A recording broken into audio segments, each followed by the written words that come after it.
The autumn wind swept across the rolling hills of Charlotte, carrying with it the scent of dying leaves and something else, something darker that seemed to cling to the very soil of the Whitmore estate. Detective Sarah Coleman stood at the edge of the vast property, her eyes scanning the endless acres that stretched toward the horizon, each acre worth more than most people would see in a lifetime. But wealth, she had learned in her 15 years on the force, often came with a price that money could never pay. It was October 15th, and the call had come in just after dawn. Another missing person case, the dispatcher had said, though this one carried weight that made even the seasoned officers pause. Fletcher Whitmore, heir to one of the largest agricultural empires in the region, had vanished without a trace 3 days earlier. His car sat in the driveway of his modest apartment across town, keys still hanging from the ignition, wallet and phone left behind on the kitchen counter.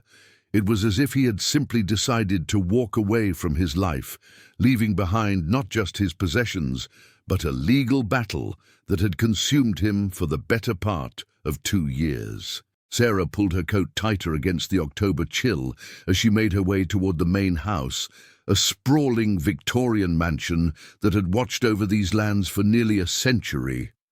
The estate had been in the Whitmore family since the early 1900s, built on dreams of prosperity and sustained by generations of hard work and careful stewardship. But dreams, Sarah knew, had a way of becoming nightmares when greed entered the picture. The front door opened before she could knock, revealing a man whose features bore the unmistakable mark of the Whitmore bloodline.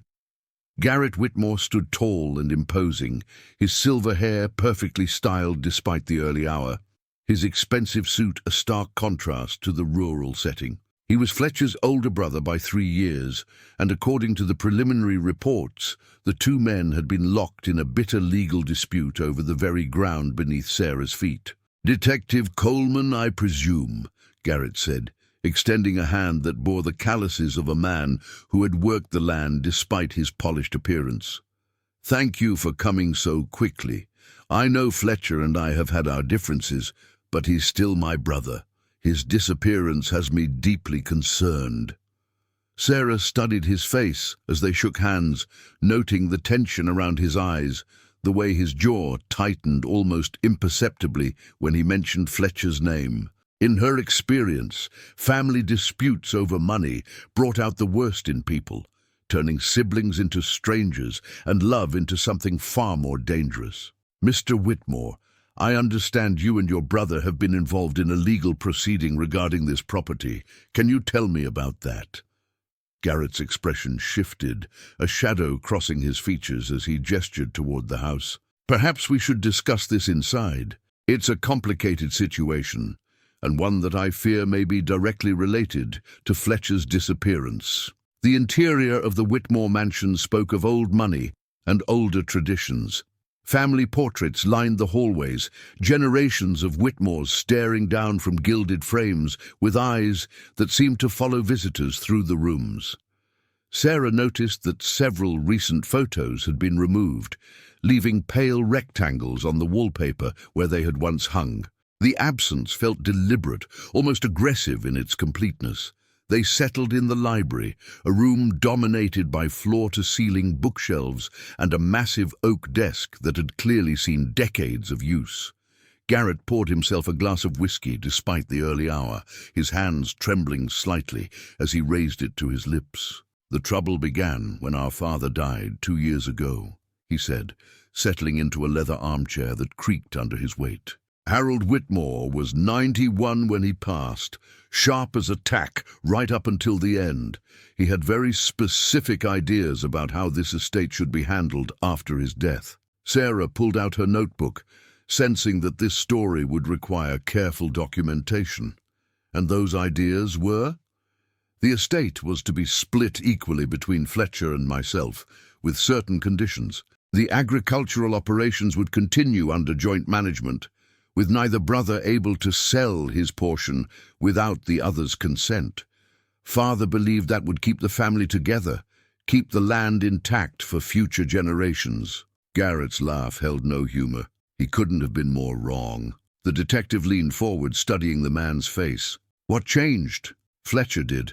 The words came out sharp, bitter. "My younger brother had always been the dreamer in the family, full of grand plans and bigger ambitions. While I stayed here, learning the business, maintaining the traditions, Fletcher went off to college, then law school, then spent years working in the city. He only came back for holidays and funerals, never showing much interest in the land or the legacy our father had built." Sarah made notes as he spoke, but her attention was also focused on the nuances of his tone, the way he emphasized certain words. There was pain in his voice, but also something else. Resentment, perhaps, or something deeper. "But when the will was read," Garrett continued, "Fletcher suddenly became very interested in his inheritance. Not in preserving it, mind you, but in liquidating it. He wanted to sell the entire estate to a development company that had been circling like vultures for years, waiting for our father to pass." The picture was beginning to take shape, and Sarah could see how such a fundamental disagreement might tear a family apart. "And you oppose this?" "With everything I had." Garrett's voice rose slightly, passion breaking through his controlled demeanor. "This land has been in our family for 4 generations. It employs over 200 people, supports dozens of local businesses, provides food for thousands of families. Fletcher wanted to sell it all so it could be turned into shopping centers and housing developments. The money would have been substantial, yes, but some things are worth more than money." Sarah nodded, understanding the conflict, but sensing there was more to the story. "So you took legal action to prevent the sale?" "I had no choice. The will was clear about requiring both signatures for any sale, but Fletcher had lawyers too. Good ones. They found loopholes, technicalities, ways to challenge the very validity of our father's wishes. The case has been dragging through the courts for almost 2 years now, consuming both our time and our resources." As Garrett spoke, Sarah noticed something troubling in his narrative. His version painted Fletcher as the aggressor, the greedy brother who cared nothing for family legacy. But in her experience, there were always 2 sides to every story, and she was only hearing one of them. "Mr. Whitmore, when was the last time you spoke with your brother?" The question seemed to catch him off guard, and he paused for a long moment before answering. "It was last week, actually. He called me here at the house, said he had something important to discuss about the case, something that might change everything." "Did he elaborate on what that might be?" "No, but he sounded different, excited maybe, or nervous. It was hard to tell over the phone. We arranged to meet at his apartment that evening, but when I arrived, he wasn't there. I waited for over an hour before giving up and coming home." Sarah made careful notes of the timeline, but something about Garrett's story felt incomplete. "And you haven't heard from him since?" "Nothing. I tried calling several times over the next few days, but his phone went straight to voicemail. When he missed a crucial court hearing on Monday, I knew something was seriously wrong. Fletcher might be many things, but he's never been careless about legal proceedings. This case meant too much to him." The detective closed her notebook and studied the man across from her. Garrett Whitmore presented himself as the concerned older brother, worried about his siblings' well-being despite their differences. But there were inconsistencies in his story, gaps that would need to be explored further. "I'll need to examine Fletcher's apartment, speak with his lawyers, review the court documents related to your dispute. Is there anyone else who might have information about his recent activities or state of mind?" Garrett considered the question carefully. "There's Margaret Chen, his attorney. She would know better than anyone what Fletcher was working on lately, and perhaps Dr. William Foster, our family physician. Fletcher had been under considerable stress lately, and I believe he had been seeking treatment for anxiety and insomnia." As Sarah gathered her things to leave, Garrett walked her to the door, his demeanor shifting slightly as they moved through the grand hallways. "Detective, there's something else you should know," he said quietly, glancing around as if worried about being overheard despite the apparent emptiness of the house. In the past few months, Fletcher had been making accusations, serious ones. He claimed that some of the estate's financial records had been altered, that there were discrepancies in the agricultural contracts, even that our father's will itself might not be authentic. This revelation stopped Sarah in her tracks. What kind of accusations, specifically? He hired a private investigator, someone named Jackson Hayes, to look into the estate's finances. Fletcher became convinced that I had been embezzling money, manipulating documents, even forging signatures on important papers. It was completely unfounded, of course, but it gives you an idea of his state of mind in the weeks before he disappeared. The afternoon sun was beginning to fade as Sarah left the Whitmore estate, but her investigation was just beginning. She drove directly to Fletcher's apartment, a modest two-bedroom unit in a complex that seemed almost shabby compared to the grandeur of the family mansion. The contrast spoke volumes about the different paths the two brothers had chosen. Fletcher's landlord, an elderly woman named Mrs. Patterson, met Sarah at the apartment door with keys and a worried expression. "He's such a quiet tenant," she explained as they climbed the stairs. "Always paid his rent on time, never caused any trouble. It's not like him to just disappear like this."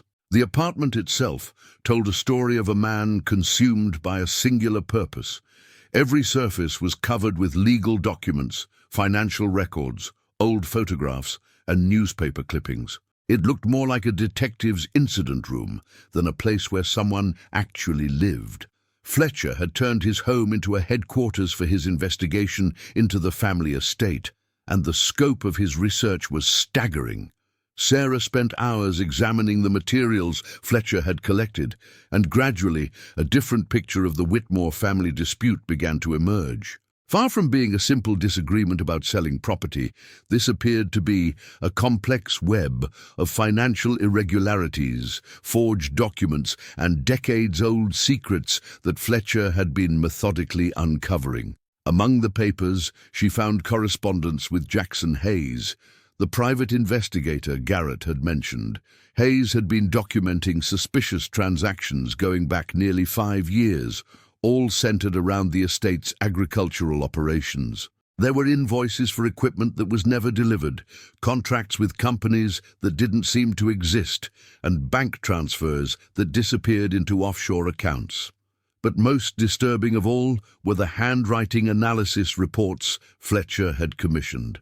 According to 3 separate experts, several key documents in the estate's files bore forged signatures, including contracts that had transferred significant portions of land revenue to accounts controlled exclusively by Garrett. If these reports were accurate, Fletcher's accusations of embezzlement weren't the paranoid delusions of a stressed man, but the careful conclusions of a methodical investigation. As the sun set outside Fletcher's apartment windows, Sarah found herself looking at a case that was far more complex than a simple missing person report. This was a story of family betrayal that stretched back years, involving potentially millions of dollars and a level of deception that would have devastating consequences if exposed. The final piece of evidence she discovered that evening changed everything. Hidden in a manila folder marked insurance, she found copies of threatening letters that Fletcher had apparently been receiving for the past 6 months. The messages were brief and direct. "Drop the investigation or face the consequences. Some secrets are worth killing for. Last warning before permanent action is taken." Each letter had been carefully preserved and documented by Fletcher, along with notes about when and where they had been delivered. The final letter was dated just 1 week before his disappearance, and its message was chilling in its simplicity. "You have 48 hours to withdraw all legal challenges and destroy all evidence. This is your final opportunity to walk away alive." Sarah sat in Fletcher's empty apartment as darkness fell outside, surrounded by the evidence of a man who had stumbled onto something far more dangerous than a simple inheritance dispute. Somewhere in the maze of financial records and forged documents lay the truth about what had happened to Fletcher Whitmore, but that truth appeared to be worth killing for. The Whitmore estate, with its rolling hills and generations of family history, held secrets that someone was willing to go to extraordinary lengths to protect. And Fletcher, in his quest to claim his rightful inheritance, had apparently gotten too close to exposing those secrets. As Sarah prepared to leave the apartment, she couldn't shake the feeling that she was being watched. The threatening letters Fletcher had received suggested that whoever was behind his disappearance was still out there, still protecting whatever truth Fletcher had been close to uncovering. The investigation was just beginning, but already it was clear that the missing heir had stumbled into something far more dangerous than a family feud over money and land. The weight of Fletcher's disappearance settled over Charlotte like a heavy fog that refused to lift. Detective Sarah Coleman found herself working 18-hour days, driven by an intuition that told her time was running out. The threatening letters discovered in Fletcher's apartment had transformed a missing person case into something far more sinister, and every passing hour seemed to diminish the chances of finding him alive. Jackson Hayes, the private investigator Fletcher had hired, proved to be a crucial piece of the puzzle. Sarah tracked him down to a small office above a diner on the outskirts of town, where the weathered man in his 50s greeted her with the weary expression of someone who had seen too much of humanity's darker nature. "Fletcher was thorough, I'll give him that," Hayes said, spreading documents across his cluttered desk. "Most people hire me to catch cheating spouses or find runaway teenagers. But Fletcher wanted me to dig into decades of financial records, and what I found would make your hair curl." The evidence Hayes had compiled painted Garrett Whitmore in an entirely different light than the concerned brother who had met Sarah at the estate. Bank records showed a pattern of systematic embezzlement stretching back nearly 7 years. Beginning shortly after their father, Harold had begun showing early signs of cognitive decline. Garrett had apparently used his position as the estate's day-to-day manager to redirect funds, forge contracts, and create phantom agricultural deals that existed only on paper. The really clever part, Hayes explained, was how he used the legitimate business to hide the fraud. The estate genuinely produces millions in revenue each year, so skimming a few $100,000 here and there wasn't immediately obvious. But over time, it added up to serious money. Sarah studied the financial trail, impressed despite herself by the sophistication of the scheme. "How much are we talking about?" "Conservative estimate, somewhere around $3 million over the past 7 years. But that's just what I could document definitively." Fletcher suspected it might be twice that amount. The motive for Fletcher's disappearance was becoming clear, but proving Garrett's involvement would require more than financial records. Sarah needed physical evidence, witnesses, something that would stand up in court. Unfortunately, the initial police investigation seemed to be hitting dead ends at every turn. The search of the Whitmore estate yielded nothing conclusive. Garrett had cooperated fully, allowing investigators to examine every building, every vehicle, every acre of the vast property. They found no signs of struggle, no evidence of violence, no indication that Fletcher had ever been there against his will. It was as if he had simply vanished into thin air.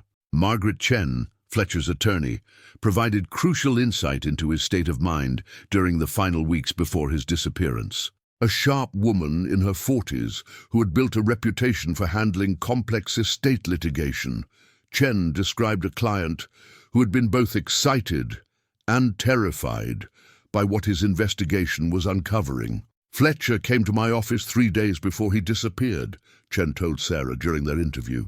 "He was carrying a briefcase full of documents and said he finally had enough evidence to not only win the inheritance case, but to have Garrett criminally prosecuted for embezzlement and fraud." "Did he show you these documents?" "Some of them. There were bank statements, forged contracts, even what appeared to be a fraudulent version of their father's will." Fletcher claimed that Garrett had created an alternate will that gave him greater control over the estate's operations, then somehow substituted it for the original during the probate process. This revelation sent Sarah back to the courthouse to examine the probate records more carefully. What she found there raised even more questions. The will that had been filed showed signs of having been handled extensively, with several pages that appeared newer than others. When she requested the original handwritten will that Harold Whitmore had supposedly prepared, she was told that it had been damaged in a minor flood in the courthouse basement, and the filed copy was all that remained. The timing of that flood, Sarah discovered, coincided exactly with the period when Garrett would have needed to make substitutions. It seemed like an incredible coincidence, or perhaps something more deliberate. Dr. William Foster, the family physician Garrett had mentioned, provided another piece of the puzzle. A distinguished man in his 70s who had cared for the Whitmore family for decades, Foster confirmed that Fletcher had been seeking treatment for anxiety and insomnia in the months before his disappearance.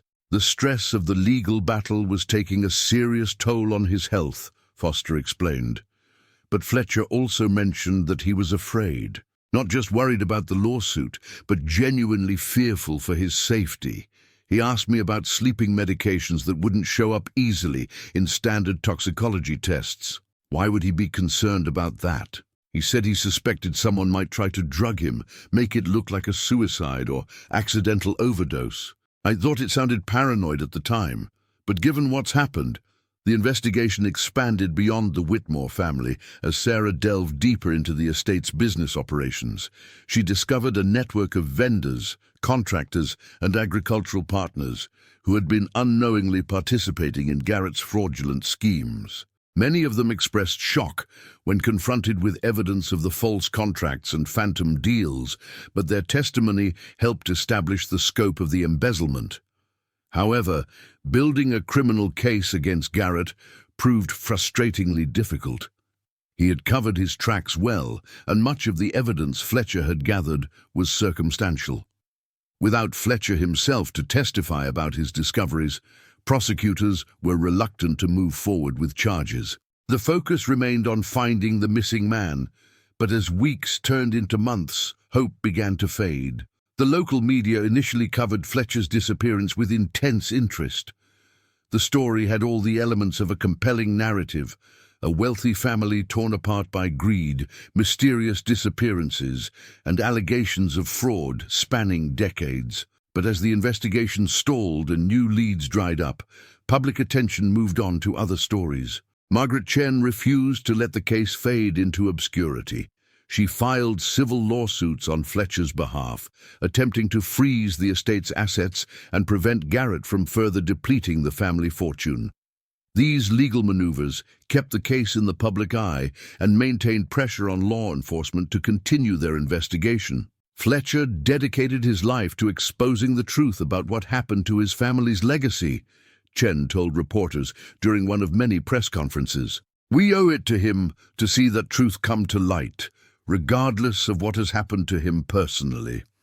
Garrett, meanwhile, maintained his facade of concerned brotherhood while simultaneously fighting Chen's legal challenges. He hired expensive attorneys who argued that Fletcher's disappearance was voluntary, possibly even staged, to avoid mounting debts and legal problems. They painted him as an unstable man who had become obsessed with conspiracy theories about his own family. The character assassination was systematic and effective. Stories began circulating about Fletcher's alleged financial problems, his struggles with anxiety, his increasing isolation from friends and colleagues. Garrett's legal team suggested that he had simply walked away from his life, possibly assuming a new identity in another state or country. As the first year after Fletcher's disappearance drew to a close, the active investigation began to wind down. Sarah Coleman had been reassigned to other cases, though she continued to work on Fletcher's file during her own time. The physical searches had covered hundreds of square miles without finding any trace of the missing man. Witness interviews had been exhausted. Financial records had been analyzed and reanalyzed, and every lead had been pursued to its conclusion. The case was not officially closed, but it was moved to the cold case files, joining dozens of other unsolved disappearances that haunted the department. Sarah kept a copy of the case files in her desk drawer, occasionally pulling them out when she had a few spare moments to review the evidence once more. The impact on the local community was profound and lasting. The Whitmore family had been pillars of Charlotte's agricultural economy for generations, employing hundreds of people and supporting local businesses. The scandal surrounding Fletcher's disappearance and the allegations of embezzlement created uncertainty that rippled through the entire region. Some of the estate's employees were laid off as operations were scaled back during the legal battles. Local suppliers who had depended on Whitmore contracts for decades suddenly found their business relationships in jeopardy. The uncertainty made everyone nervous, creating an atmosphere of suspicion and gossip that poisoned social relationships throughout the community. Mrs. Patterson, Fletcher's former landlord, became an unofficial keeper of his memory. She refused to rent out his apartment, instead preserving it exactly as he had left it. Once a month, she would dust the furniture and water the plants that continued to grow on his windowsill. She told people that she was keeping it ready for when Fletcher returned, though privately she began to doubt he ever would. Jackson Hayes, the private investigator, found his business booming as other families in the region began to worry about similar fraud within their own estates. The Whitmore case had exposed vulnerabilities in the way family wealth was managed and protected, leading to increased demand for financial oversight services. But Hayes took no satisfaction in his professional success, knowing it had come at the cost of Fletcher's life.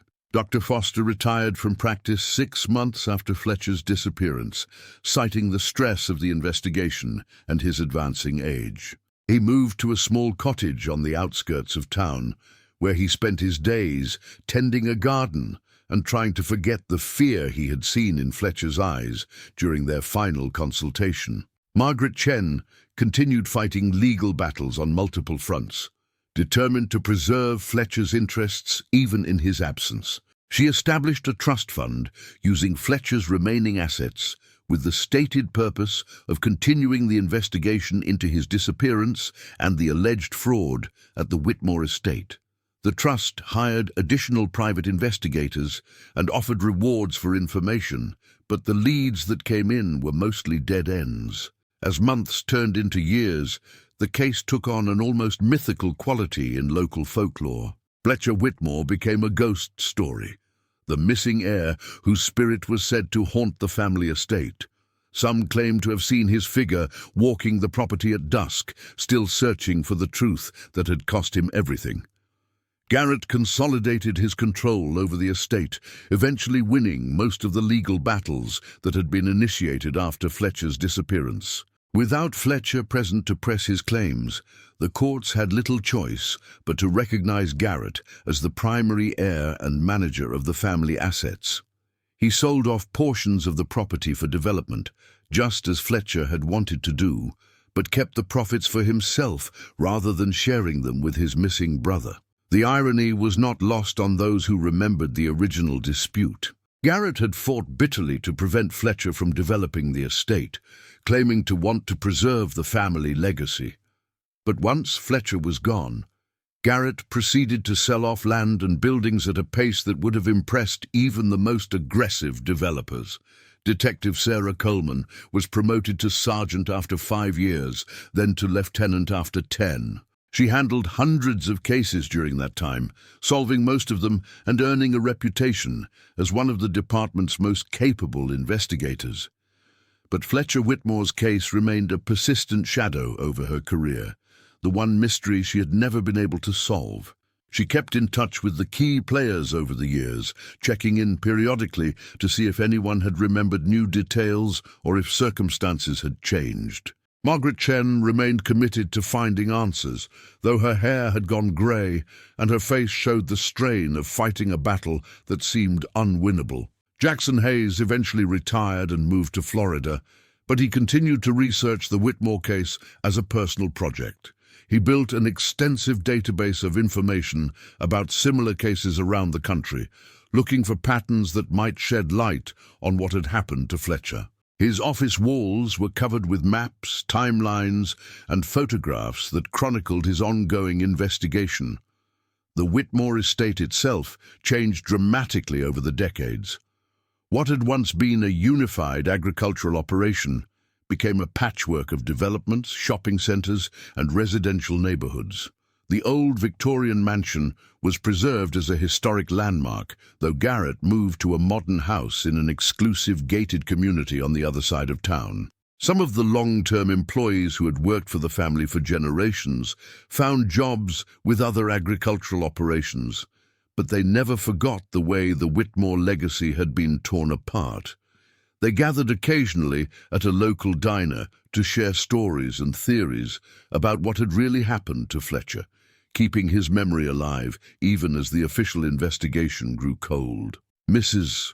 Patterson passed away in her sleep 7 years after Fletcher's disappearance, and her nephew inherited the apartment building. Unlike his aunt, he had no sentimental attachment to preserving Fletcher's apartment as a shrine. He cleaned out the rooms, donated Fletcher's belongings to charity, and rented the space to a young teacher who had no idea about its history. The passage of time seemed to heal some wounds while deepening others. Garrett aged into a distinguished-looking man in his 60s, respected in business circles and active in local charitable organizations. To outsiders, he appeared to be a successful businessman who had overcome personal tragedy to build something meaningful from his family's legacy. But those who looked more closely could see the signs of a man living with secrets. Garrett rarely gave interviews about his missing brother, deflecting questions with practiced ease. He never married, claiming that the trauma of Fletcher's disappearance had made it difficult for him to form close relationships. His closest associates noticed that he was prone to mood swings and seemed constantly alert, as if always watching for threats. Margaret Chen eventually established a scholarship fund in Fletcher's name, providing financial assistance to law students who demonstrated a commitment to investigating white-collar crime. The scholarship recipients were required to write essays about unsolved cases, and several of them chose to research Fletcher's disappearance as part of their academic work. One of these students, a young woman named Jessica Morris, approached the case with fresh eyes and modern investigative techniques. She was studying digital forensics and had access to technology that hadn't existed when Fletcher first disappeared. Jessica began by digitizing all the available case files, creating a searchable database that could identify patterns and connections that might have been missed in the original investigation. Her work caught the attention of Detective Sarah Coleman, now nearing retirement but still haunted by the unsolved case. Sarah agreed to meet with Jessica and was impressed by the young woman's methodical approach and technological expertise. Together, they began a comprehensive review of the evidence, looking for details that might yield new leads after so many years. The breakthrough came from an unexpected source. Jessica had been researching property records as part of her digital analysis when she discovered discrepancies in the geological surveys that had been conducted on various parts of the Whitmore estate over the years. A section of land near the old quarry showed evidence of unusual ground disturbance during the period immediately following Fletcher's disappearance. The original investigation had searched the quarry and the surrounding area, but they had focused on the active sections where someone might have disposed of evidence quickly. Jessica's analysis suggested that the disturbance was in a remote corner of the property that had been overlooked during the initial searches. More intriguingly, recent satellite imagery showed that this same area had experienced significant erosion during a series of heavy storms the previous winter. The erosion had exposed what appeared to be man-made structures or debris that had been buried for an extended period. Sarah felt her pulse quicken as she reviewed Jessica's findings. After 15 years of dead ends and false leads, they finally had something concrete to investigate. She contacted the current sheriff, a former colleague who remembered the Whitmore case well, and requested permission to conduct a new search of the estate.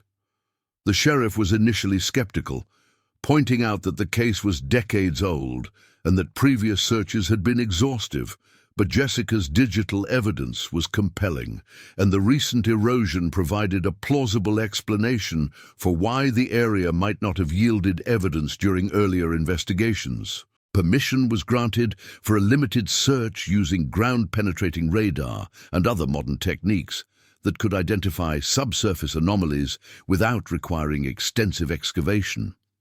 The search was planned for a weekday, when media attention would be minimal, though word inevitably leaked out about the renewed investigation.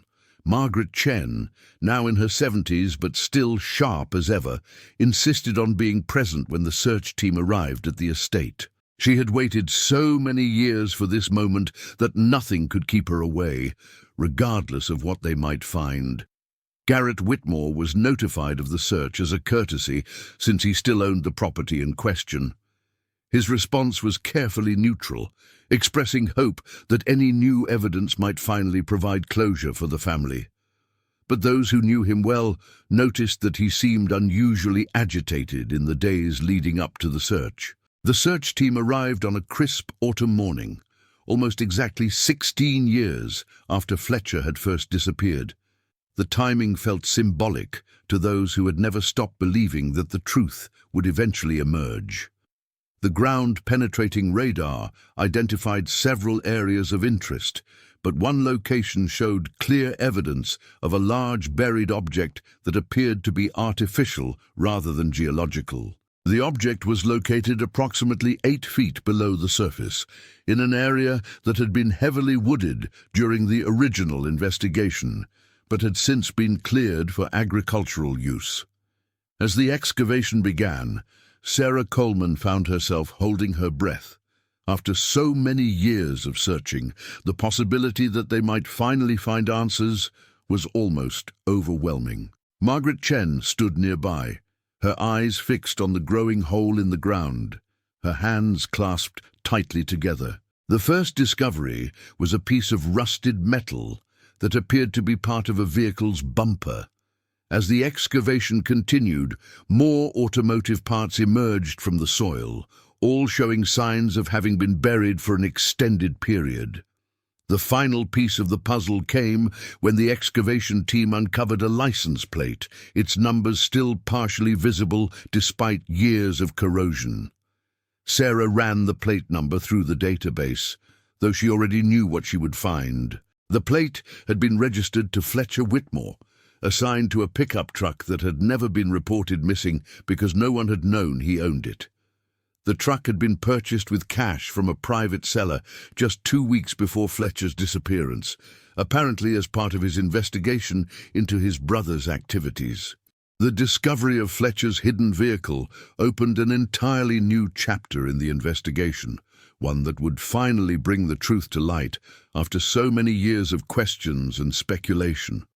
The excavation of Fletcher's hidden truck marked the beginning of the end for Garrett Whitmore's carefully constructed lies. Within 48 hours of the discovery, forensic teams had processed the vehicle and found evidence that would finally bring justice to a case that had haunted Charlotte for 16 years. Inside the truck's cab, investigators discovered Fletcher's leather briefcase, remarkably well preserved despite its years underground.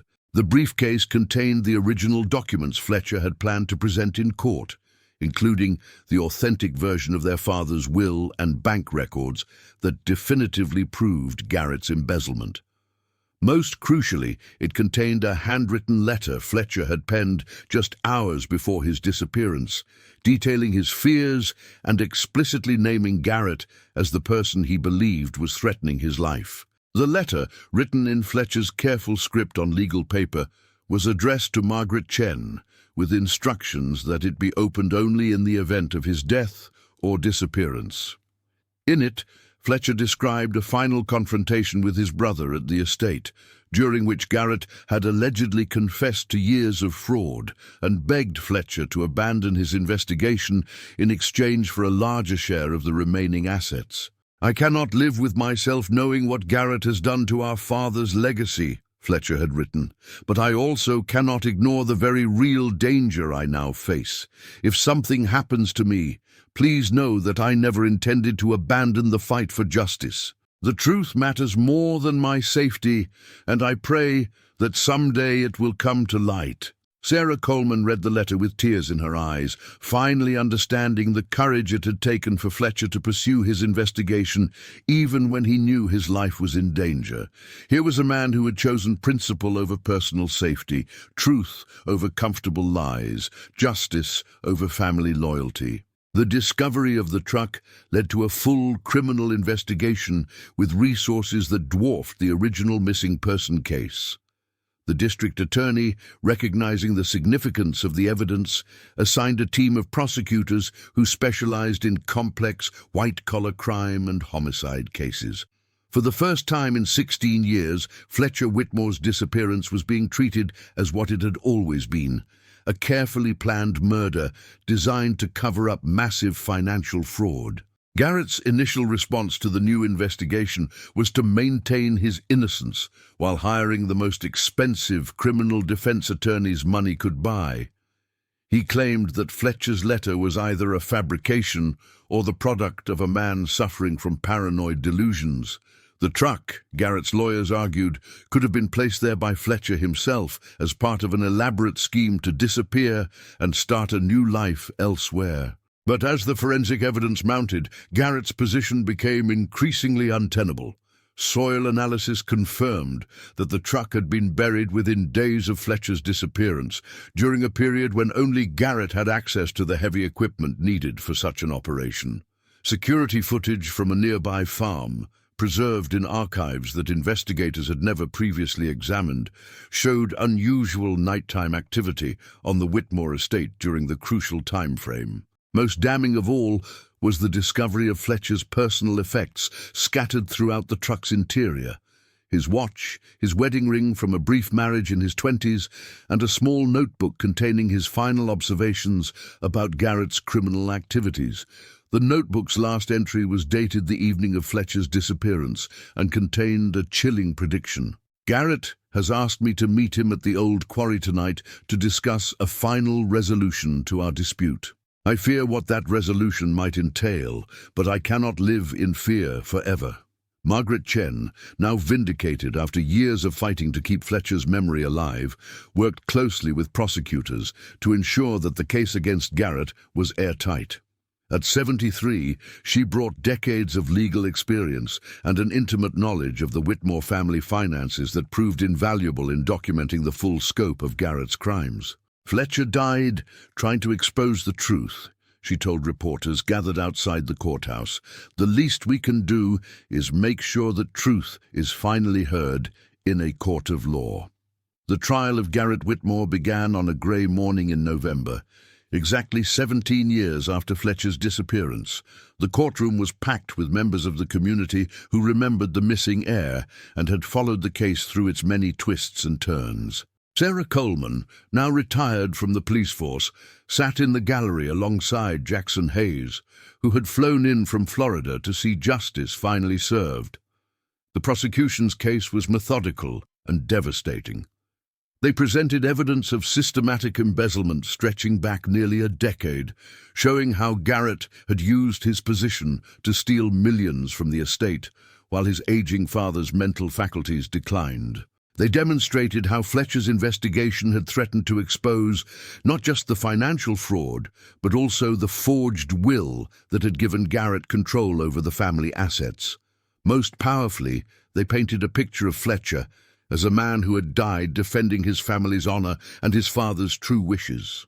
The authentic will, preserved in Fletcher's briefcase, revealed that Harold Whitmore had actually intended for the estate to be donated to charity after his sons' deaths, with both brothers serving as temporary stewards rather than permanent owners. The defense attempted to portray Garrett as a devoted brother who had worked tirelessly to preserve the family legacy, while Fletcher pursued selfish interests. They argued that Fletcher's death was accidental, the result of a confrontation that had escalated beyond anyone's intentions. Garrett, they claimed, had buried the truck and covered up the incident out of panic rather than malice. But the jury saw through these attempts at misdirection. The evidence was overwhelming, the pattern of deception too extensive to be explained away as panic or accident. After deliberating for just 6 hours, they returned with verdicts of guilty on all counts: first-degree murder, embezzlement, fraud, and conspiracy to obstruct justice. The sentencing hearing provided an opportunity for the community to finally express their grief and anger over Fletcher's death and the destruction of a family legacy that had meant so much to the region. Mrs. Patterson's nephew spoke about his aunt's devotion to keeping Fletcher's memory alive. Dr. Foster's daughter read a letter her father had written before his own death, expressing regret that he had not done more to protect Fletcher when he saw the fear in his eyes. Margaret Chen delivered the most powerful statement, speaking directly to Garrett across the courtroom, with a voice that carried 17 years of accumulated sorrow and determination. "You didn't just kill your brother," she said, her words echoing in the silent courtroom. "You killed the truth, you killed justice, and you killed the legacy your father spent his lifetime building. Fletcher died because he believed that some things are more important than money or personal safety. He died because he thought family meant something sacred.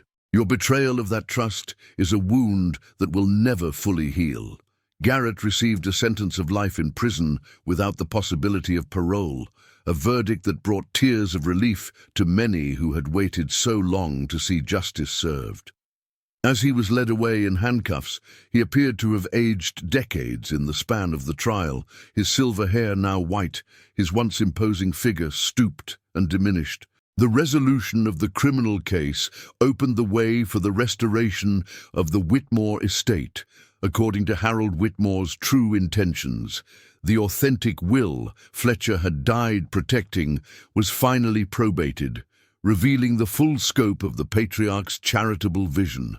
The estate would be transformed into an agricultural education center and nature preserve, serving the community for generations to come. Margaret Chen was appointed as the primary executor of the estate's transformation, a role she accepted with both honor and solemnity.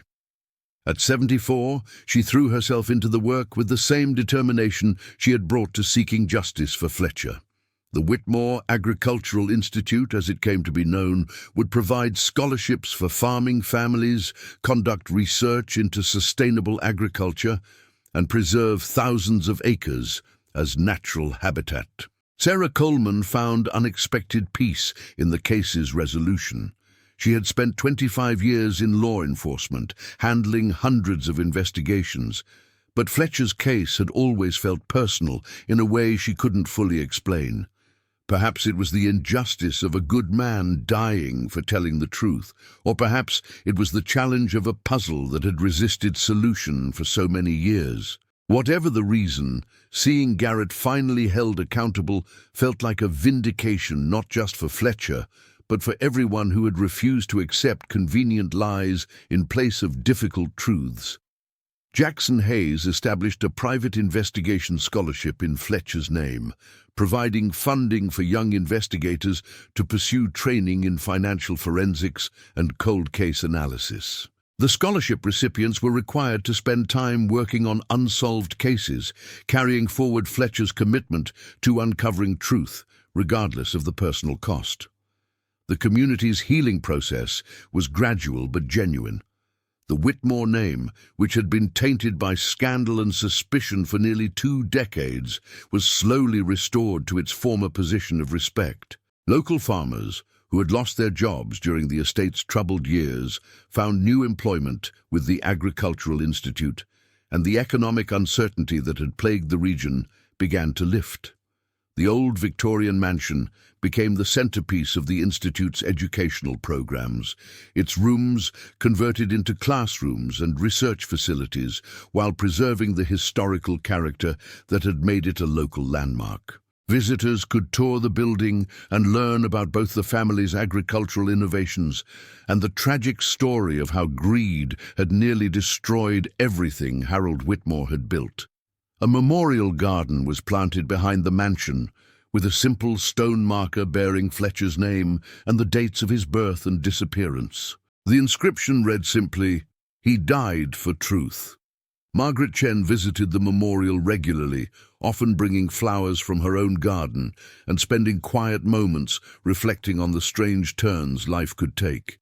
Jessica Morris, the law student whose digital forensics work had led to the breakthrough in the case, graduated with honors and was immediately recruited by the FBI's white-collar crime division.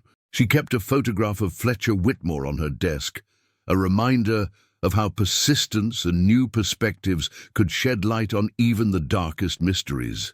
The case study of Fletcher's investigation became a standard text in law schools across the country, used to teach students about the importance of thorough documentation and the courage required to pursue justice in the face of personal danger. Fletcher's methodical approach to gathering evidence and his careful preservation of documents had ultimately ensured that the truth would survive even his own death. 5 years after Garrett's conviction, the Whitmore Agricultural Institute was thriving beyond anyone's expectations. The educational programs had attracted students from around the world. The research facilities were making significant contributions to sustainable farming practices, and the preserved lands had become a haven for wildlife and a destination for nature lovers. Margaret Chen, now nearing 80 but still sharp and determined, often led tours for visitors who wanted to understand the full story of the estate's transformation. She would begin at the Memorial Garden, telling Fletcher's story with the passion of someone who had lived through every twist and turn of the long journey to justice. Fletcher believed that truth has a power all its own, she would tell tour groups, her voice carrying clearly across the peaceful grounds. He believed that even when truth is buried, even when it's threatened or attacked or hidden away, it has a way of working toward the light. This place exists because Fletcher was willing to die for that belief. The tours would end at the main building's library, where Fletcher's original research was displayed in climate-controlled cases. Visitors could see his handwritten notes, his careful documentation of financial irregularities, his methodical construction of a case that would ultimately bring justice despite his own death. The display served as both memorial and inspiration, showing how one person's commitment to truth could transform an entire community. Sarah Coleman, enjoying her retirement but still sharp as ever, occasionally served as a guest speaker for law enforcement training programs. She would use Fletcher's case to illustrate the importance of persistence in cold case investigations and the value of new technology in solving old crimes. Her presentations always ended with the same message: never give up on the truth. It may take years or even decades, but justice delayed is not always justice denied. On quiet autumn evenings, when the wind swept across the rolling hills of the Whitmore estate, just as it had on the day Fletcher first disappeared, visitors to the Memorial Garden sometimes reported a sense of peace that seemed to emanate from the very soil. The land that had once been the site of such betrayal and violence had been transformed into a place of learning, growth, and hope. The seasonal cycles continued as they always had, but now they brought renewal rather than decay. Spring brought new students eager to learn about sustainable agriculture. Summer brought researchers working to solve the challenges facing modern farming. Fall brought harvest festivals that celebrated both the land's productivity and the community's resilience. Winter brought quiet reflection and planning for the year ahead. Margaret Chen passed away peacefully in her sleep on a snow-covered January morning, just 2 months before her 82nd birthday. She had lived to see Fletcher's vision fully realized and his truth completely vindicated. Her funeral was attended by hundreds of people whose lives had been touched by her decades of faithful service to justice and truth. The Institute's board of directors established the Margaret Chen Fellowship for Legal Ethics, providing funding for law students who demonstrated exceptional commitment to pursuing justice in difficult circumstances. The fellowship recipients would carry forward the legacy of both Fletcher's courage and Margaret's determination, ensuring that their examples would inspire future generations. As the years passed, the story of Fletcher Whitmore became woven into the fabric of Charlotte's identity. School children learned about the importance of telling the truth, even when it was difficult. Business leaders studied the case as an example of how greed could destroy everything that generations had worked to build. Legal professionals used it to understand the long-term consequences of cutting corners or overlooking inconvenient evidence. The Whitmore Agricultural Institute continued to grow and evolve, but its core mission remained unchanged: to honor truth, promote justice, and serve the community that had waited so patiently for both. Students who graduated from its programs carried those values into their own careers, spreading Fletcher's influence far beyond the rolling hills where he had lived and died. On the 20th anniversary of Fletcher's disappearance, the Institute held a special ceremony to dedicate a new research facility that would focus on agricultural technology and sustainable farming practices. The dedication took place at sunset, with golden light streaming across fields that had once been the site of such darkness, but had been transformed into symbols of hope and renewal. The ceremony concluded with a moment of silence for Fletcher Whitmore, followed by the reading of his final letter. As Margaret Chen's successor read Fletcher's words about the importance of truth and justice, the assembled crowd could feel the power of his legacy living on in the work they were doing together.